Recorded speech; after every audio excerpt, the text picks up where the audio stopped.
नमस्कार विद्यार्थियों।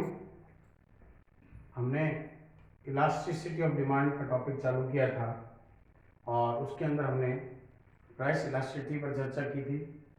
उसके बाद में हमने इनकम इलास्टिसिटी पर चर्चा की थी और आज हम क्रॉस इलास्टिसिटी पर चर्चा करेंगे। इस कंटेंट की व्याख्या करने से पूर्व मैं आपको बता दूं कि हमने टाइप्स ऑफ डिमांड जब पढ़ा था तो उसमें हमने क्रॉस डिमांड, जिसको आड़ी मांग कहते हैं, उसके बारे में भी हमने विस्तृत विवेचन किया था कि अगर अर्थशास्त्र के दृष्टिकोण से देखें तो कमोडिटीज़ को मुख्य रूप से 3 भागों में डिवाइड किया जाता है: कॉम्प्लीमेंट्री प्रोडक्ट, सब्स्टिट्यूट प्रोडक्ट और इंडिपेंडेंट प्रोडक्ट। यानी पूरक वस्तुएं, स्थानापन्न वस्तुएं और स्वतंत्र वस्तुएं। पूरक वस्तु होती है जिसे उपभोक्ता अपनी आवश्यकता की संतुष्टि के लिए 2 वस्तुओं को एक साथ उपयोग लेता है। जैसे कार के साथ पेट्रोल है, पेन के साथ इंक है, बैट के साथ बॉल है।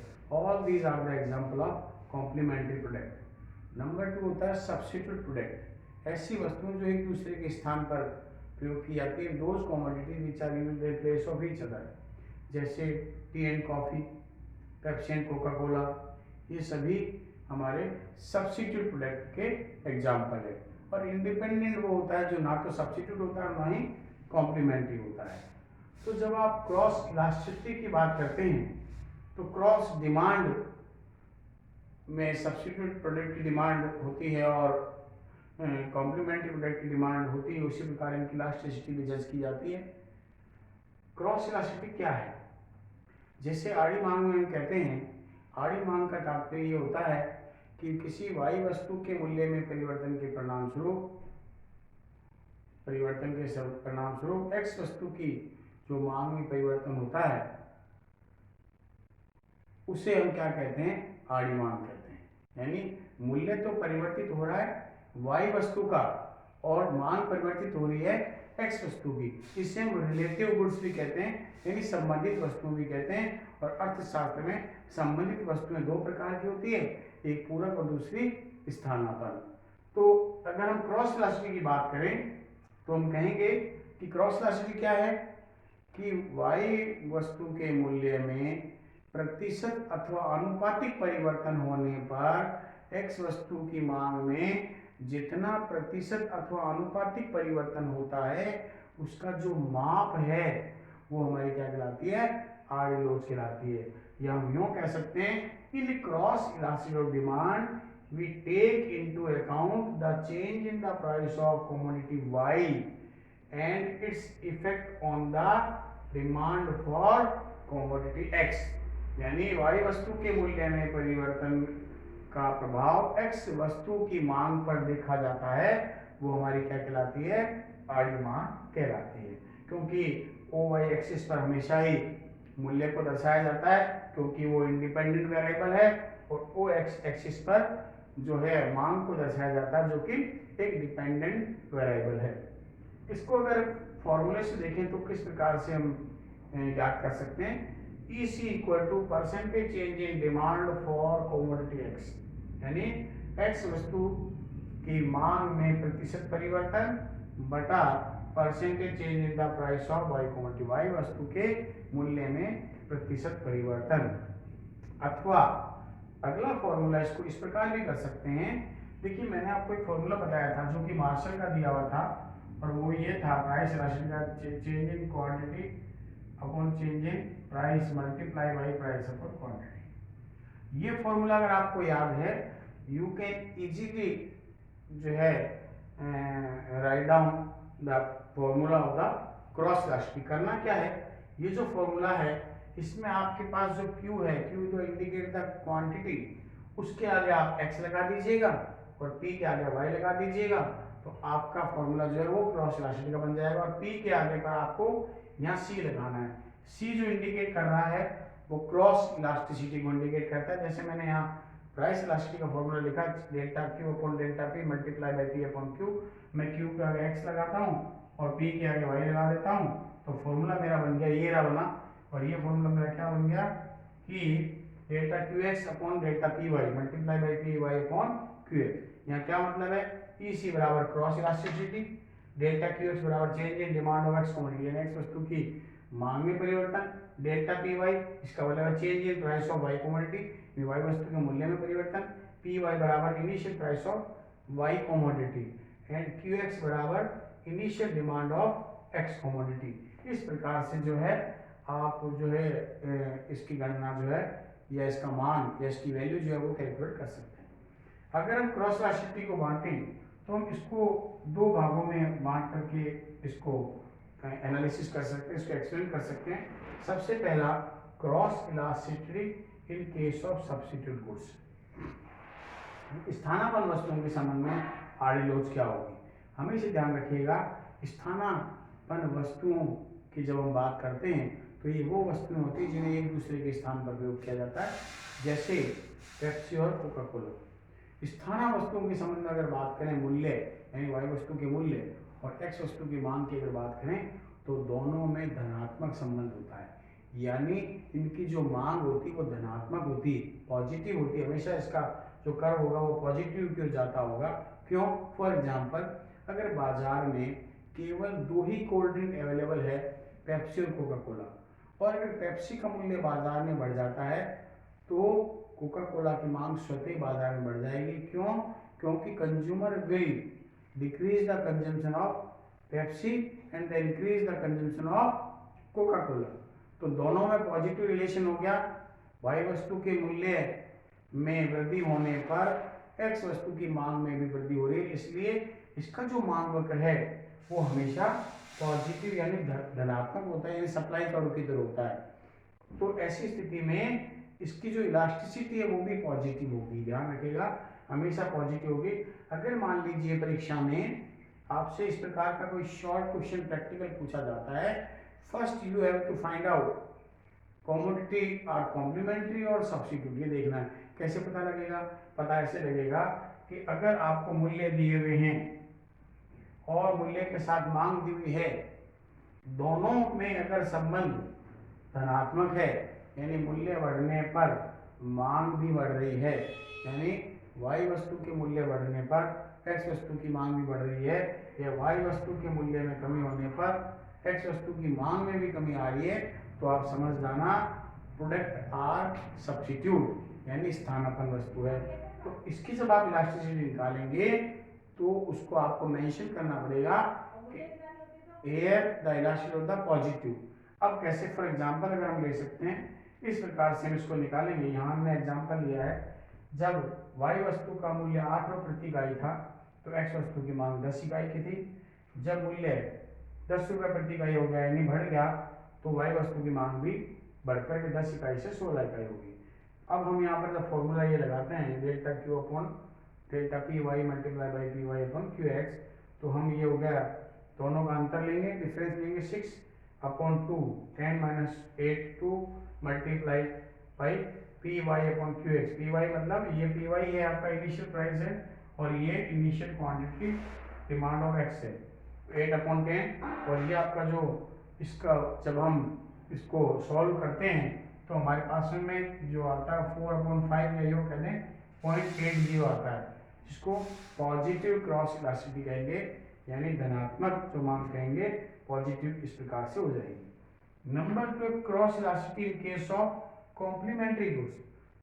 When two commodities are jointly demanded by a consumer for satisfying the wants called complementary goods. ऐसी वस्तुएं जिन्हें उपभोक्ता एक साथ उपयोग में लाता है, एक के बिना दूसरी की उपयोगिता नहीं होती, जैसे लेफ्ट फुट का शू, राइट फुट का शू। उसी प्रकार से car and petrol, pen and ink, bat and ball, all these are the complementary goods के एग्जाम्पल हैं। और यहाँ पर हमेशा ध्यान रखिएगा कि ऐसी स्थिति में वाई वस्तु के मूल्य और एक्स वस्तु की मांग में हमेशा विपरीत संबंध पाया जाता है, यानी नेगेटिव रिलेशन होता है, इसलिए इसकी इलास्टिसिटी भी कैसे आएगी? नेगेटिव आती है। फॉर एग्जाम्पल, यदि बाजार में कार का मूल्य कम हो जाता है तो कार की मांग बाजार में बढ़ जाएगी और उसे चलाने के लिए क्या चाहिए, उसका कॉम्प्लीमेंट्री प्रोडक्ट चाहिए, पेट्रोल चाहिए, तो पेट्रोल की मांग स्वतः क्या हो जाएगी, बढ़ जाएगी। इसी प्रकार से अगर कार का मूल्य बाजार में बढ़ जाता है तो पेट्रोल की मांग स्वतः ही क्या हो जाएगी, कम हो जाएगी। उसी प्रकार से हम पेन और इंक के संदर्भ में भी ये बात कह सकते हैं। तो जब आपको परीक्षा में इस प्रकार का कोई प्रैक्टिकल क्वेश्चन आए तो आपको देखते ही पता लग जाएगा कि अगर मूल्य घटने पर एक्स वाई वस्तु का मूल्य घटने पर एक्स वस्तु की अगर मांग बढ़ रही है तो आप समझ जाना कि ये कॉम्प्लीमेंट्री प्रोडक्ट है, या वाई वस्तु का मूल्य बढ़ने पर एक्स वस्तु की मांग घट रही है, इन दोनों में इनवर्स रिलेशन है, विपरीत संबंध है, तो आप समझ जाइएगा कि वहां पर इलास्टिसिटी आपकी किस प्रकार की भी नेगेटिव होगी। इसका एग्जाम्पल इस प्रकार से जैसे लिया गया है, वाई वस्तु का मूल्य 10 रुपए से गिरकर जब 8 रुपए प्रति इकाई हो जाता है तो एक्स वस्तु की जो मांग है वो 8 इकाई से बढ़कर 12 इकाई हो जाती है। और अगर हम इस फॉर्मूले में इसको वैल्यूज को रखें, delta Q X upon delta P Y multiply by P Y upon Q X, तो हमारा होगा -4, क्योंकि 12 माइनस 8 करना है, -4 upon 2 multiply by initial price है 10, इनिशियल डिमांड है 8, और इस प्रकार हमारा आएगा 0.50 और ये आएगा माइनस का 0.50 आएगा। तो यहाँ लिखेंगे अपन negative cross elasticity, why because product are complementary nature, यानी वह पूरक वस्तु होने के कारण से इनकी जो आड़ी रोच है वो ऋणात्मक होगी। तो हमने अब तक प्राइस इलास्टिसिटी के मीनिंग, डेफिनेशन, उसकी डिग्रीज, उसके बाद उसको मेथड्स मेजरमेंट के वो पढ़े थे, उसके बाद आपने इनकम इलास्टिसिटी पढ़ी, क्रॉस इलास्टिसिटी पढ़ी, और आज इस टॉपिक का जो लास्ट कंटेंट है उस पर मैं चर्चा करूंगा, factors affecting to price elasticity. यानी मैंने आपको पहले ही बताया था, मांग की लूच यानी मूल्य में अनुपातिक या प्रतिशत परिवर्तन के आधार पर मांग में प्रतिशत अथवा अनुपातिक परिवर्तन का जो मेजरमेंट है वो कीमत लोच कहलाती है। तो ऐसी स्थिति में ये जरूरी नहीं है कि जितना प्रतिशत अथवा अनुपातिक परिवर्तन किसी वस्तु के मूल्य में हो ठीक उतना ही परिवर्तन उसकी मांग में हो, यह आवश्यक नहीं है। कुछ वस्तुओं की मांग कीमत परिवर्तन से ज्यादा प्रभावित होती है और कुछ वस्तुओं की मांग कीमत परिवर्तन से कम प्रभावित होती है। इसलिए इनके डिग्रीज को भी मैंने आपको पढ़ाया था, अलग अलग बांटा जाता है। वैसे तो मैंने 5 डिग्रीज आपको पढ़ाई थी, परफेक्ट इलास्टिक डिमांड, मोर इलास्टिक डिमांड, जो है इलास्टिक डिमांड, अनइलास्टिक डिमांड और परफेक्टली अनइलास्टिक डिमांड। लेकिन प्रैक्टिकली अगर देखें तो 3 प्रकार की डिग्रीज आपको देखने को मिलेगी, greater than 1, equal to 1 and less then.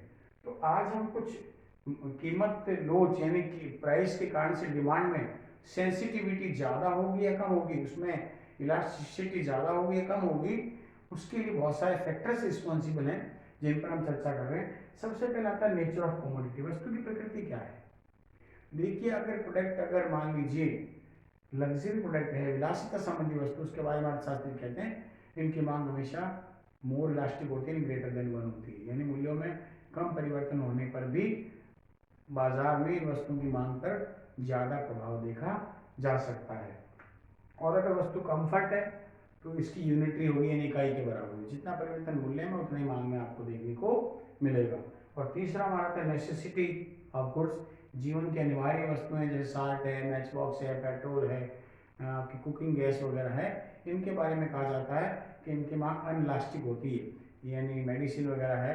क्यों? क्योंकि उनके मूल्यों में जितना प्रतिशत अनुपातिक परिवर्तन होता है उसकी तुलना में मांग में आपको परिवर्तन जो वो कम देखने को मिलेगा। तो वस्तु की प्रकृति कैसी है उस पर निर्भर करेगा। Number 2, availability of the substitute product in the market, बाजार में जितनी ज़्यादा नियरेस्ट वस्तुएं यानी स्थान पर वस्तु अगर उपलब्ध है तो वहाँ पर इलास्टिसिटी क्या होगी, हाई होगी। क्यों? क्योंकि कंज्यूमर को मालूम है कि अगर ए प्रोडक्ट महंगा हो गया तो उसका सब्स्टिट्यूट प्रोडक्ट बी या C and D and so on जो है बाजार में अवेलेबल है। Consumer will divert the one product to another product और वो वहाँ से क्रय कर लेगा। लेकिन अगर मार्केट में सब्स्टिट्यूट प्रोडक्ट की अवेलेबिलिटी बहुत कम है तो वहाँ पर इलास्टिसिटी भी क्या होगी, ज़्यादा सेंसिटिव नहीं होगी, वहाँ पर इन इलास्टिक डिमांड होगी यानी बेरोजगार मांग होगी। नंबर 3, नंबर ऑफ यूजेज, यानी कुछ प्रोडक्ट ऐसे होते हैं जिनके यूजेस बहुत ज़्यादा मल्टीपल यूज होते हैं, जैसे इलेक्ट्रिसिटी है, अगर उसे प्रति यूनिट दर गिर जाए तो जो है उनकी जितने ज़्यादा यूज होते हैं तो उसकी इलास्टिसिटी भी बहुत ज़्यादा होती है, और अगर यूजेज बहुत कम है तो जो है उसकी जो प्राइस इलास्टिसिटी है वो इलास्टिक वही बेरोजगार होगी। क्यों होती है? जैसे मान लीजिए कि उसको मल्टीपल यूज है, इलेक्ट्रिक का यूज आप डोमेस्टिक में भी करते हैं, इंडस्ट्री में भी करते हैं, और भी जगह पर इसका यूज होता है। तो ऐसी स्थिति में अगर मूल्य प्रति यूनिट कम हो जाता है तो हम क्या करते हैं कि उसे जहाँ पहले यूज नहीं कर रहे थे उस वर्ग में भी यूज करना शुरू कर देते, तो उसकी डिमांड एकदम से बढ़ जाएगी, और डिमांड जब एक साथ बढ़ती है तो उसकी इलास्टिसिटी भी क्या होगी, मोर इलास्टिक होगी, अधिक रोजगार होगी। और अगर यूजेज कम है प्रोडक्ट के तो वहाँ पर इलास्टिसिटी क्या होगी, ज़्यादा सेंसिटिव नहीं होगी। नंबर 4 है कंज्यूमर इनकम, उस उपभोक्ता की आय क्या है। अगर उसकी आय का स्तर बहुत बड़ा है तो कीमत रोज कम होगी वहाँ पर। क्यों कम होगी? क्योंकि उसको पता है कि थोड़ा कीमत बढ़ भी गई और उसकी इनकम कंपेरेटिवली ज़्यादा है, यानी मूल्यों में परिवर्तन की तुलना में उसकी आय में परिवर्तन ज़्यादा हो रहा है, तो कंज्यूमर इस पर ध्यान नहीं देगा। और उसका इनकम लेवल अगर छोटा है तो वो उसकी डिमांड पर इम्पैक्ट डालेगी। थोड़ा सा भी अगर मूल्य में वृद्धि हो गई तो वो क्या करेगा, उसके अपने उस प्रोडक्ट की डिमांड को कम कर लेगा, इसलिए वहाँ पर इलास्टिसिटी क्या हो जाएगी, ज़्यादा होगी। फिर है हाइट्स ऑफ प्राइस, कुछ वस्तुएं ऐसी होती हैं जिनके मूल्य बहुत ऊंचे होते हैं, जैसे फ्रिज है, टेलीविज़न है, वॉशिंग मशीन है, इनके मूल्य बहुत ऊंचे होते हैं, और ऐसी स्थिति में इनके बारे में कहा जाता है इनका मूल्य अगर थोड़ा सा भी गिर जाए तो डिमांड ज़्यादा सेंसिटिव होती है, यानी इलास्टिक होती है। क्यों? क्योंकि थोड़ा सा गिरते ही कंज्यूमर जो है उस प्रोडक्ट को लेने की अपनी इच्छा व्यक्त करता है और उसको जो प्राप्त करने का प्रयास करता है। फिर है प्रोपोर्शन ऑफ द एक्सपेंडिचर, यानी उपभोक्ता आय का कितना भाग उस पर व्यय कर रहा है। अगर आप छोटा सा स्मॉल पार्ट अपनी इनकम का उस पर स्पेंड कर रहे हैं तो वहाँ पर बस कीमत रोज जो है वो क्या होगी, कम होगी, क्योंकि कंज्यूमर को लगता ही नहीं। अब मान लो कोई 10 रुपये किसी वस्तु पर आप खर्च कर रहे हैं, 10 का अगर 10 50 हो गए, 11 रुपये उसके प्राइस हो गया तो ज़्यादा इम्पेक्ट पड़ने वाला है नहीं। लेकिन अगर आय का बहुत बड़ा भाग आप उस पर खर्च कर रहे हैं तो वो आपकी इनकम पर बहुत बड़ा प्रभाव डालेगा, यानी आप अपने आय का बहुत बड़ा भाग उस पर व्यय कर रहे हैं तो वहाँ पर इलास्टिसिटी क्या होगी, अधिक जो है वो लोचदार हो जाएगी। उसके बाद में ड्यूरेबिलिटी ऑफ द कमोडिटी, यानी वस्तु क्या उसके ड्यूरेबल नेचर क्या है। कुछ वस्तुएं होती है जो ड्यूरेबल होती है, जिसको आप लंबे समय तक स्टोरेज कर सकते हैं, जैसे फर्नीचर है, पंखे हैं, टीवी है, और कुछ होती है पेरिजेबल। पेरिजेबल गुड्स वो होता है जिसको लंबे समय तक आप स्टोरेज नहीं कर सकते, जैसे फ्रूट्स है, वेजिटेबल है, पनीर है, मिल्क है, कर्ड है, फिश है, मीट है, इनके। तो इसके बारे में कहा जाता है ड्यूरेबल जो प्रोडक्ट है उनकी डिमांड बेरोजगार होती है, इनलास्टिक होती है, यानी प्राइस में परिवर्तन होने पर भी ज़्यादा सेंसिटिव होने वाली नहीं है। लेकिन अगर पेरिजेबल है तो इनकी डिमांड इलास्टिक होती है, यानी मूल्य अगर थोड़ा सा कम हो जाए तो कंज्यूमर ज़्यादा परचेज करने का प्रयास करता है, और अगर मूल्य बढ़ जाए तो वो उसके अनुपात से अपनी उस वस्तु की मांग को क्या करता है, कम कर लेता है। क्यों? क्योंकि because product are the perishable nature. और लास्ट आता है हमारा इन्फ्लेशन ऑफ द हैबिट, यानी कुछ वस्तुएं होती है जिसके अंदर उपभोग जो है उपभोक्ता अपनी हैबिट के अनुसार करता है, वो अपनी हैबिट को चेंज नहीं कर सकता। जैसे अगर सिगरेट जिसको पीनी है वो पीनी है, या किसी की हैबिट में आदतन आ गया कि उसको कोलगेट टूथपेस्ट ही करना है, तो वहाँ पर डिमांड इलास्टिसिटी जो है वो सेंसिटिव कम होती है। अगर मूल्य बढ़ जाए तब भी कंज्यूमर उस पर्टिकुलर प्रोडक्ट को ही क्रय करेगा, क्योंकि वो उसका आदी हो गया है, उसका उसमें वो उसके लिए हैबिचुअल हो गया, उसी के बिना वो नापेश नहीं कर सकता। उसी जो है कंपनी की या उसी ब्रांड की वो सिगरेट उसको पीनी है तो पीनी, तो मूल्य बढ़ जाए तो भी मांग पर उसका ज़्यादा इम्पैक्ट आने वाला नहीं है। और उसके बाद में आता है complementary goods. Complementary goods are those goods which are used jointly. तो यहाँ पर हमेशा ध्यान करिएगा, यहाँ पर जो इलास्टिसिटी वो क्या होगी, कम होगी, यानी अनइलास्टिक होगी। क्यों? क्योंकि एक के साथ दूसरे को लेना आवश्यक होता है, छोड़ नहीं सकते, दोनों को क्या करना पड़ता है, एक साथ ही प्रयोग करना पड़ता है। इस प्रकार से जो है आज हमने इस टॉपिक को कंप्लीट किया है, जिसके अंदर जो है हमने क्रॉस इलास्टिसिटी का मीनिंग, क्रॉस इलास्टिसिटी के दो टाइप, जिसमें सब्स्टिट्यूट प्रोडक्ट में हम कैसे मेजर करेंगे, कॉम्प्लीमेंट्री में हम कैसे मेजर करेंगे। क्रॉस इलास्टिसिटी सब्स्टिट्यूट में हमेशा पॉजिटिव रहेगी, जबकि कॉम्प्लीमेंट्री प्रोडक्ट में हमेशा नेगेटिव रहेगी। और अंत में हमने आज फैक्टर्स पर चर्चा की थी, उन तत्वों पर चर्चा की थी जो वस्तु की कीमत लोच को निश्चित तौर पर प्रभावित करते हैं। धन्यवाद।